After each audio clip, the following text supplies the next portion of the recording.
American woman criticizing our mother. What are you, one of those white women trying to save all the black babies? We bring in Giselle. I feel like I see it all the time, white women trying to rescue black kids. I'm not trying to rescue anyone.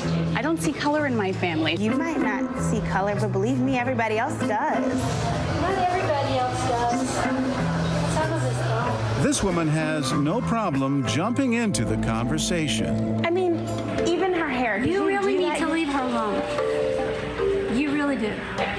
Look, I'm a black woman, I understand. But you're a rude black woman, so you probably need to be quiet. You'll never be a real family. And with that, she's off to complain to the manager. This next diner tries a calmer approach in dealing with Giselle. I mean, there's a lot of stuff she's gonna have to deal with. A whole lot of stuff we all having to deal with out here. A whole lot of stuff. If she wants to take care of her, she can take care of her. I don't see nothing wrong with that. This couple listens patiently before disagreeing with Giselle's conclusion. It honestly is this young child, she's gonna face some discriminations and some situations that her mom is not gonna be able to help her prepare for or know how to deal with. And that's probably true. That's probably true because she's of who she is.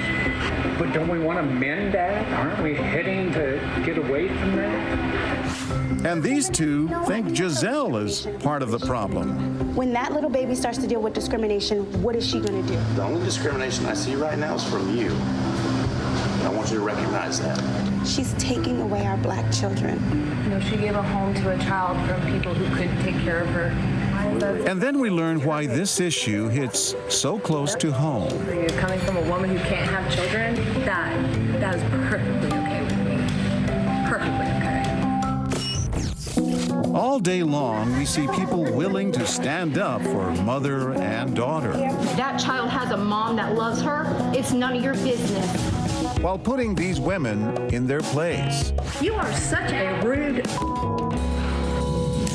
We're rolling one last time. Excuse me. Is that your kid? Yes.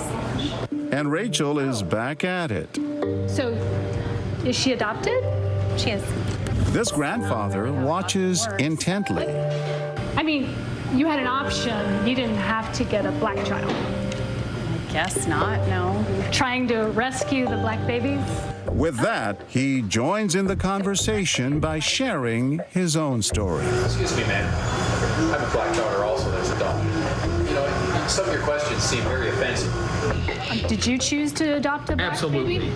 There are all kinds of babies that need families. But I just feel like they'll never be a real family. Do you feel like... Absolutely real family. You see, you seem to be very offensive between I don't need to racial. be I really That's don't what it mean- comes across as, ma'am. So why don't you just why don't you just button it because you're very offensive? I don't mean to be offensive. Well, then button it. I'm sorry, I just had to butt in because it seemed very offensive. I have a black daughter, and she's married to a black guy, and I've got 3 black grandchildren, and they're just wonderful family. Your daughter's your daughter. Yes. Your kid's yours. Exactly.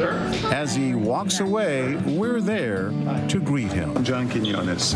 This is part of a TV show called What Would You Do? I have seen your show before. You were amazing. Tell us what you were thinking. I just know there's too much racial prejudice in this world, and, you know, if someone's offensive, they need to be informed that they're offensive. You adopted a black child? Absolutely. She means just as much to me as anyone's daughter would mean to them. And I would go to the end of the world for her. Race becomes an issue only if you let it become an issue. And it does not need to be an issue. A child is a child. I don't care what color they are. And why should that make any determination as to how we act one towards another?